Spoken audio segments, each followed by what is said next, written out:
podcast where truth moves faster than a Holstein calf. No waiting on some pretty page. We're charting new ground in the digital age. From genomic codes to row-wide facts, we cut through the noise, no holding back. Not your daddy's dairy news tonight. We're sparking debates with every insight. The ring's not where the real fight's at. It's in the data, in the channel chat. From pasture to processor to your morning cup, we're raising the stakes. Try and get ahead of herd. Yeah! Where the future's more than just a word. Ahead of herd. Come on! The bullvine's calling, let your voice be heard. Welcome back to the Bullvine Podcast, where we cut through the dairy industry noise to get you the insights that actually matter for your operation. And today we're doing another deep dive. We have a mission here, and if you've been listening for a while, you know exactly what it is. We are here to provide no BS insights. We aren't here to sell you a product. We aren't here to pat you on the back, and we certainly aren't here to tell you that everything is sunny and bright when, the thunder is rolling in. Right. We look at the data, we look at the market, and we tell you what is actually happening. That's the plan. And my job, as always, is to take all that high-level analysis that you love so much and filter it through the lens of, well, what actually works in the barn? Because you can have the best data in the world, but if it requires me to build a new barn or, fire my nutritionist to implement it, it's not going to happen on Monday morning. That's fair. And today, we are diving deep into a topic that fits that description perfectly. It is something most farmers look at every single day. You probably saw it this morning if you were walking the fresh pen. Oh, yeah. But the data suggests that while you see it, you are completely, and I mean completely, undervaluing what it's costing you. I have a feeling I know where we're going with this. You're talking about that rock hard swelling on a fresh heifer. Exactly. The kind where the udder looks like a basketball, the teats are strutting out sideways, and we all just kind of shrug our shoulders and say, well, that's part of the deal. She's a heifer. She'll work it out. That is exactly what we were talking about. Yeah. Udder edema. But we aren't just doing a biology lesson today. We are calling this the $16,000 Heifer tax for a reason. A tax. I like that. Because that swelling isn't just cosmetic. It is bleeding your balance sheet dry. And in the current market conditions of early 2026, it is a tax you literally cannot afford to pay. $16,000. Now, hold on a second. That is a massive number to attach to some swelling. I saw the show notes, and I honestly thought you added an extra zero by mistake. No typo. And when we unpack the modeling later in the show, I think you're going to see it's actually, well, maybe even a little conservative. Wow. But before we get to the biology or the accounting, we have to set the stage. We are recording this in February 2026. What does the world look like for a dairy producer right now? It's tense. That's the word I'd use, tense. I was at a sale barn last week just watching. You know that feeling when the auctioneer starts and usually there's a bit of a lull, people are feeling it out? Yeah, the warm-up. There's no warm-up right now. If a decent springing heifer walks into the ring, the bidding doesn't start low. It starts at $3,000 and it goes up fast. We are seeing replacement heifers trading between $3,000 to $4,000 consistently. I've seen some genetic lots pushing way past that. It's the beef on dairy hangover. That's what I'm calling it. We spent 5 years aggressively breeding everything to beef because the premiums were so good. And they were good, don't get me wrong. A day-old crossbred calf was bringing $800, $1,000. Compared to $100 for a Holstein bull calf a few years ago, it was a no-brainer. Of course it was.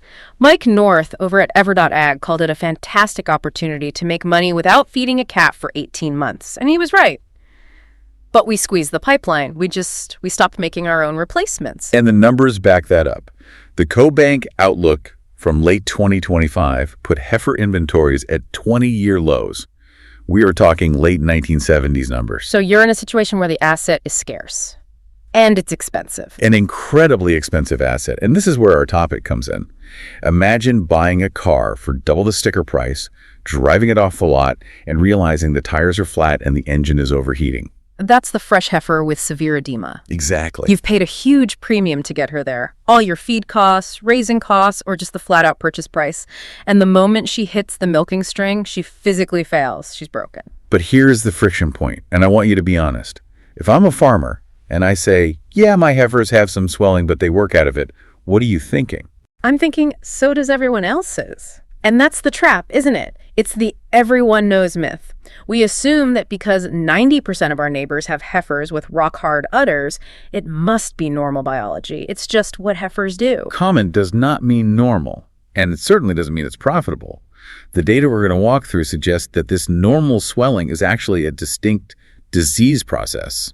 A disease. I heard Donna Bordersky, a veterinarian from Michigan, say that. She said, it's a disease, not just a cosmetic swelling. And that kind of flips the script. It does. And in 2026, with heifer prices where they are, you literally cannot afford to treat it as a nuisance. It's a tax. A tax you pay on every single animal that freshens. So let's get into our first segment, problem identification. Because I think we need to strip away the desensitization. We've all seen it so much, we've stopped seeing it. Paint the picture for me. You're in the parlor, a first lactation heifer comes in. What are we looking at? Okay, visualize heifer 402. She's brand new, maybe 3 days in milk. She's got the frame. She looks the part from the neck up. But you look at the udder, and it doesn't look like skin. It looks like a polished apple. It's shiny. Tight. Incredibly tight. And the architecture is gone. You know the median suspensory ligament, that nice deep cleft that splits the udder halves? Yeah, the center support. It's gone. The bottom of the udder is just a flat, hard plate of tissue. The teats aren't hanging down. They're strutting out sideways at 45-degree angles. They look like they're trying to escape. And what's her behavior like? She's dancing. She's nervous. You try to wipe her. She kicks. You try to attach the unit. She kicks it off. If it's a robot, the arm tries 3 times, fails, and calls you at 2 in the morning. Right. And we usually get mad at the heifer. We say, she's wild, or she's just a jumpy heifer. But she's not wild. She's in agony. That pressure is real pain. That pressure is pain. And yet the industry stats on this they're shocking. I want to pull up a study from 2018. It was Morrison and colleagues, published in the Journal of Dairy Science. They looked at the prevalence of this. What percentage of first lactation heifers do you think suffer from udder edema? If I go by my gut, I'd say half. Maybe 60% on a bad dairy seems high, but... Let's try 86%. 80! Oh, wait, what? 86%. No, you're kidding. Almost 9 out of 10 first calf heifers. That explains why we think it's normal. If 86% of the population has a condition, you stop calling it a condition. You just call it being a heifer. That's the new baseline. Exactly. But here's the kicker. Compare that to second lactation cows. The same study found only 56% of them had it. Still high, but a massive 30-point drop-off. So something specific is happening to these rookies. Something is hitting them harder. It's the maiden voyage problem. That's what it is. That's a good way to put it. Let's get technical for a second, because we need to understand the why if we're ever going to fix it. Why does a heifer blow up like a balloon while an older cow, generally, handles the transition better? It all comes down to plumbing.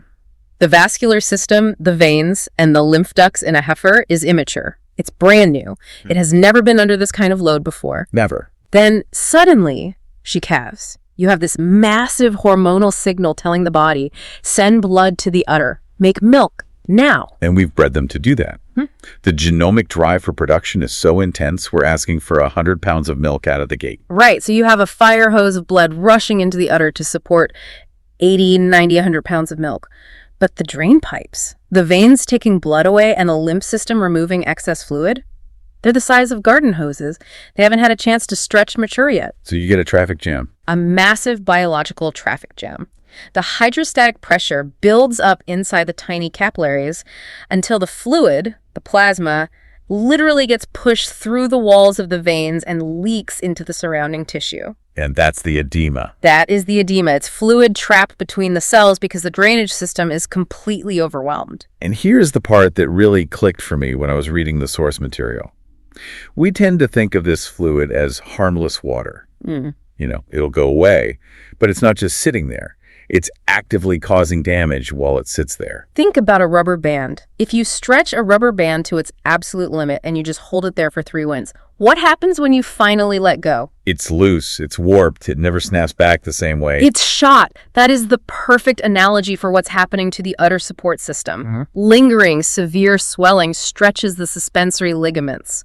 This is the breakdown of the udder architecture. So a heifer with severe edema today is your pendulous, low-uddered cow in 3 years. You are predisposing that animal to a pendulous udder later in life. You are literally shortening her productive longevity before she even finishes her first month of milk. It's crazy. You're shortening her career before she even peaks.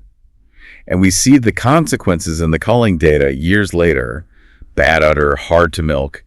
But we rarely trace it back to that very first transition. And that's just the internal damage. We haven't even talked about the external stuff. When that skin is swollen tight and her leg rubs against the udder every time she walks. Friction. Constant friction, heat, and moisture. The cleft, that little area between the thigh and the udder, it becomes a swamp. It rots. You get udder cleft dermatitis. Oh, it smells terrible. It's awful. It's raw. So now not only is the internal pressure hurting her, but she has what is essentially an open sore rubbing against her leg every single time she takes a step. And we wonder why she won't let down her milk. It's a torture chamber. We've basically created a torture chamber for our most valuable, most genetically superior animals right when they enter the herd. So, to recap, this is ubiquitous. 86% of heifers. It is painful. It causes permanent structural damage. And it creates a cascade of secondary problems like dermatitis. Which brings us right back to the money. Because in 2026, with a $4,000 asset on the line, we can't afford to damage the goods in the first week. Let's move to segment 2, the industry reality check. We mentioned the heifer shortage, but I want to drill down on something you touched on earlier, the opportunity cost. This is something farmers are, let's be honest, notoriously bad at calculating. Oh, we're great at calculating the check we write. We see that every month. We're terrible at calculating the check we didn't get, the invisible income. That's the perfect way to frame it, the lost sale. In a normal market, say back in 2018 or 2019, if you had a few extra heifers, maybe you sold them, maybe you didn't. It wasn't a life-changing event. You got $1,200. Maybe $1,500 if she was nice. It paid for some feed, it was nice, but it wasn't the core of your business. But today, right now, if you have a healthy, transition-perfect heifer program, and you have, say, a 10% surplus rate, you are sitting on a gold mine. A legitimate gold mine. You can sell those excess heifers for $3,000, $3,500, $4,000 a pop. That is pure profit. That is cash flow that pays off the tractor note. That's money that can renovate the parlor or pay for a family vacation. It's real money. But if you have an edema problem, you don't have a surplus. You're just trying to keep your stalls full. You're culling your mistakes and hoping you have enough left over to maintain herd size. Exactly. Let's walk through the math on that. If that heifer with severe edema washes out, she gets a nasty case of mastitis, she doesn't breed back, whatever, you have to replace her. So you go to the sale and spend $4,000 to buy a replacement. Check written. I feel that pain. And Indy, you lost the $4,000 you would have made if you had kept her healthy and been able to sell her as surplus into this hot market. It's a double whammy. It's an $8,000 swing on one single animal. That is the Heifer tax, and it's hiding in plain sight in your barn right now. It is. And I want to highlight something from that CoBank Outlook again. They are saying recovery of the national heifer inventory isn't expected until 2027 at the earliest. So we are in this tunnel for at least another year and a half, maybe longer. Correct. This isn't a tough quarter that you could just ride out. This is the market reality for the foreseeable future, which is leading to another problem. Farmers are hoarding cows. Oh, I see it everywhere. Keeping animals they would have culled years ago just to keep the stalls full. Talk about that. What does that look like? It looks like a cow with a 400,000 somatic cell count. 2 years ago, she's gone. Today, keep her. It looks like a cow that's a chronic 3/4 milker. Gone. Today. Keep her. Breeding trouble. Let's give her another shot, and another one after that. The slow milker who holds up the whole parlor. Keep her. Why? Because you have nothing to put in her stall if she leaves. The replacement pipeline is dry. But that destroys efficiency, doesn't it? You are actively degrading the overall performance of your entire herd just to maintain headcount. It's a desperate move. It's a Band-Aid on a gaping wound. And it makes the edema problem even worse because now you have these old problem cows taking up your time and resources while your fresh heifers, your best genetics, your future, are failing because of a preventable swelling issue. So let's get into the specifics of that cost. We've talked high level. Let's do segment 3, follow the money. What does the bovine modeling say this actually costs day to day? Because I know the skeptics are listening right now. I know exactly what they're thinking. They're driving in the tractor thinking, okay, an $8,000 swing, sure, if she dies, but most of them don't die. Realistically, how much milk am I actually losing? Is it really worth overhauling my feeding program for? That's the question. So let's start with the direct milk loss, the immediate stuff. The modeling shows, on average, approximately 316 pounds of milk lost per lactation for every affected heifer. Okay, let me do some quick napkin math here. 316 pounds. at roughly, what, $20 per hundredweight on average? Let's use $20, yeah. That's $63.20. About $63 per heifer. You know, I'm going to be honest. $63, that doesn't sound like a crisis. I probably spill $63 worth of teat dip in the milk house every month. If that's all it is, I'm not changing my whole feeding program. I'm not building a new commodity bin for $60. And that is exactly the trap. That is why nobody fixes this problem. They look at that direct milk loss number and they say, $60, no big deal. Right. But the milk loss is just the tip of the iceberg. It's the cover charge to get into the club. Right. It's the opening act for the real disaster. The real killers are the downstream effects. The hidden costs, the stuff that doesn't show up on the milk check. Let's start with mastitis. The data shows that cows with significant edema are 2.5 times more likely to get clinical mastitis in the first 30 days. 2.5 times. That makes perfect sense. We talked about the dermatitis, the difficulty milking her out completely because the teats are so tight. If you can't get the milk out, bacteria grows. It's a perfect storm. So instead of a normal 2% mastitis rate in your fresh heifers, you're looking at 5%, maybe higher. What does a single case of clinical mastitis cost you, bottom line? By the time you buy the drugs, dump the milk for the withdrawal period, pay for the extra labor to treat her, a conservative number is $350. If she becomes a chronic case or loses a quarter, could easily be $1,000, and that's if she even cures. Okay, so there's mastitis. Now add metabolic issues. Edema is linked to higher BHBA levels in the blood. Ketones, which means a higher risk of subclinical ketosis in that critical second week post-calving. Now she's not eating right. Now she's losing too much weight. And now she's not breeding back in 90 days because her body spent the first month sick and trying to recover. You've just torpedoed her reproductive cycle. The cost just keeps stacking up. Exactly. And then there's the labor cost. You mentioned the slow outs earlier. Oh, this is the one that drives your milkers crazy. You have a parlor that is designed to turn over every 7 minutes. Then you have heifer number 402 with a rock-hard udder. She takes 15 minutes to milk out because the flow is restricted by all that swelling. The whole side of the parlor waits on her. Your efficiency goes right out the window. Or the robot calls you at 3 a.m. because it failed attachment 5 times in a row. What is your time worth? What is your milker's frustration worth?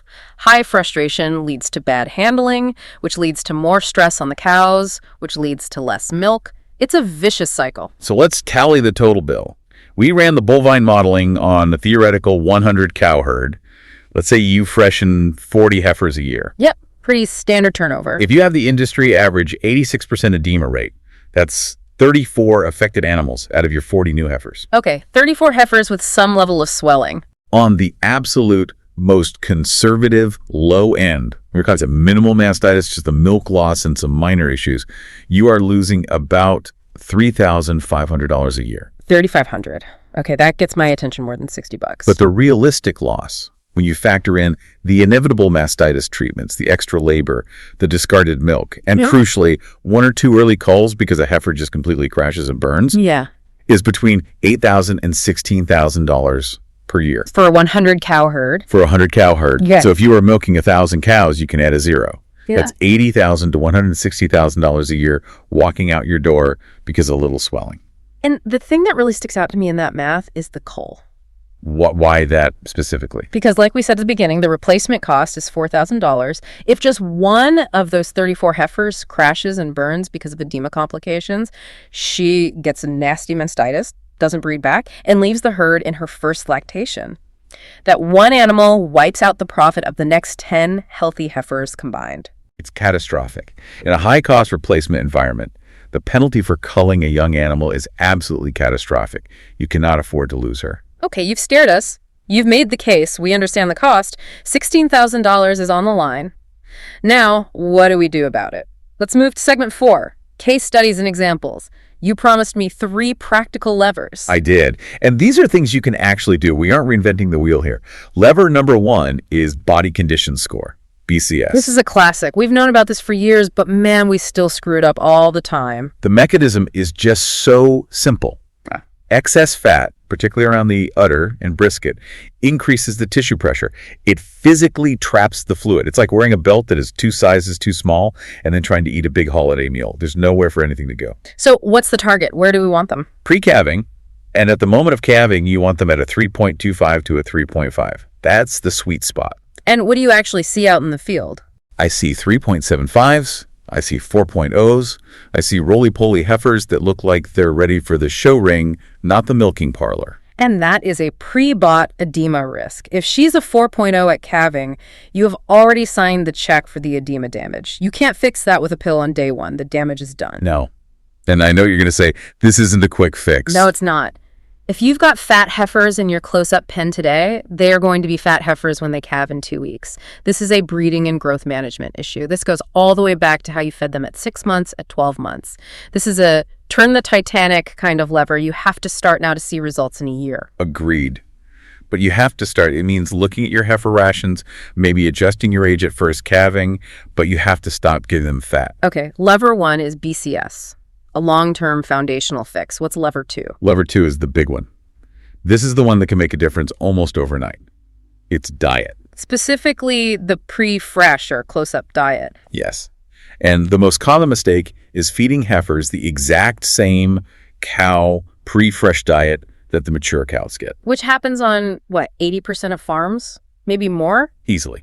And logistically, I get why it happens. You have one pre-fresh pen, you put the springing heifers and the dry cows in there together, you feed them all the same TMR.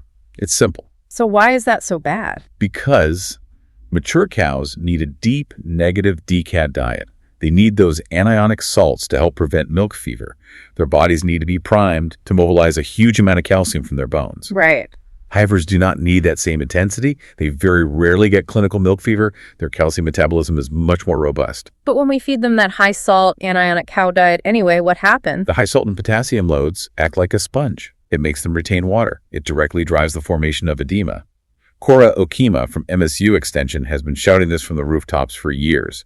Heifers should not receive the same strong DCAD ration as mature cows. Okay, so the fix is obvious then. A different diet for heifers. Lower sodium, lower potassium, and a DCAD that's neutral to only slightly negative. Correct. But here comes the reality check. I'm a farmer. I have one mixer wagon. I have one pre-fresh pen. I am not going to mix a tiny separate 500-pound batch of feed for my 6 heifers that are springing this month. It's impossible. It ruins the mixer accuracy. It takes way too much time. So what is the practical solution? I hear you. The one mixer problem is real. But there are workarounds. You can't let logistics dictate bad biology. Okay, like what? Solution A, use headlocks. Your heifers are in the same pen as the cows, lock them up at feeding time. Feed the main mix to the cows, and then come back and feed a heifer-specific top dress or a separate small mix from a cart to just the heifer section of the bunk. That takes more labor, but it's possible. What else? Solution B, the easiest thing you can do today. If you can't separate the feed, at the very least remove the free choice salt blocks and any loose salt top dress from the heifer pens. Don't add fuel to the fire. Okay, that's a simple one. Anyone can do that this afternoon. But here's the hard rule. If you do an audit of your herd and you find that more than 60% of your heifers have edema and you are losing money on mastitis and culls, you have to stop making excuses about the mixer. You're saying the cost of the logistics is finally lower than the cost of the disease. That's it exactly. If you are losing $16,000 a year, you can afford to figure out a way to mix a second load, or put up a simple gate to make a second pen, or buy a small pull cart to feed the heifers separately. The "I can't do it" excuse expires when the losses hit 5 figures. That's fair. If the pain of the problem is big enough, you find a way to fix the logistics. Okay, so that's lever 2. What's number 3? Lever 3, vitamins. And specifically, we're talking about vitamin E and selenium. This feels like the easiest one to implement, right? It's just changing your mineral pack. It is. The mechanism here is all about dealing with oxidative stress. Calving is a hugely stressful event, and it spikes oxidative stress in the body. Inflamed tissues, like a swollen udder, need antioxidants to heal properly. And most farmers are already using a mineral pack or a premix in their TMR. But here's the question. Is it a premix designed for 2026? Or is it a formulation from 2015 that you've just been reordering out of habit? That's a good point. We tend to just say, give me the usual dry cow mineral, and we don't look at the tag for 10 years. You need to audit your premix against the NESM 2021 requirements. The science has evolved. We now know we need higher levels of vitamin E and adequate selenium to help these animals cope with transition stress. But a warning here, and this is important. You can't vitamin shot your way out of a bad diet or over-conditioned heifers. Thank you. That is absolutely crucial. If your heifers are fat, which is lever 1, and they're eating a high-salt cow diet, which is lever 2, then just giving them extra vitamin E is like putting a Band-Aid on a gunshot wound. It helps a little, but it will not save you. It's part of a complete system, not a magic bullet you can just buy. Exactly. So those are the 3 levers: body condition score, diet, and vitamins. Now let's move to our last segment, contrarian takes and future implications. Let's talk about the return on investment, the cost of the cure. Right, because changing a ration or buying a better vitamin pack does cost money. It's a check you have to write. It is. So we calculated the investment. To implement these changes, tweaking the diet, maybe buying a better mineral pack with the right vitamin levels, it comes out to roughly $40 per heifer. 40. $40. And we are protecting an asset that is worth, on today's market, $4,000. It is literally 1% of the asset's value. It is the cheapest insurance policy you will ever buy in your entire life. When you put it that way, it's a complete no-brainer. But why do we still fight it? Why does the industry accept an 86% problem rate? I think it goes back to what you said earlier about the invisible costs. Yeah. The normalcy bias, the normalcy of 86%. We accept it because the cost is invisible. We write a check for the mineral. We see that $40 leaving the bank account. We don't write a check for lost milk or lost heifer potential or future culled cow. That money it never appears. So we don't feel the pain. It's the difference between a cash cost and an opportunity cost. Farmers and business people in general hate cash costs. They tolerate massive opportunity costs. That is profound, and it's 100% true. I would rather lose $100 in potential profit than spend $10 in cash. It's a psychological hurdle we all have. But in this 2026-2027 market, you have to get over that hurdle. You have no choice. With heifer prices staying sky high, the farms that solve their edema problem will have a massive competitive advantage. They will be the ones selling heifers for $4,000 to the neighbors who didn't solve it. Exactly. You want to be the seller in this market, not the buyer. Solving edema flips you from a buyer to a seller. All right. We've covered a lot. We've done the math, the biology, and the strategy. Now let's land the plane. I want actionable insights. A farmer is driving to the feed store right now or walking into the farm office. What are the 3 things they absolutely need to do? Okay, let's break it down by timeline. Immediate, medium term, and long term. Perfect. What's first? Immediate. This week. Score the problem. Stop guessing. Stop saying, yeah, we have a little swelling. Get a simple scorecard. Go out to the fresh pen. Look at the next 30 to 40 fresh heifers from 1 day to maybe 10 days in milk and score them on a simple 0 to 3 scale. Okay, but what am I looking for? What's a 0 versus a 3? 0 is clean, no swelling at all. A 1 is a little bit of pitting edema. You press your thumb in and it leaves a little dent. A 2 is more severe. The udder is tight and shiny. The cleft is starting to disappear. And a 3 is the basketball. Rock hard, flat on the bottom, teats strutting sideways. Got it. And what's the benchmark? Here are your red flags. If more than 60% of your heifers have any edema, a score of 1 or higher, you have a problem. And if more than 15% are severe, scores of 2 or 3, you have a crisis level issue. Okay, so first, measure it. What's next? Medium term, the next 3 to 6 months. The nutrition audit. Sit down with your nutritionist, put the feed analysis paper on the table, and ask the hard question.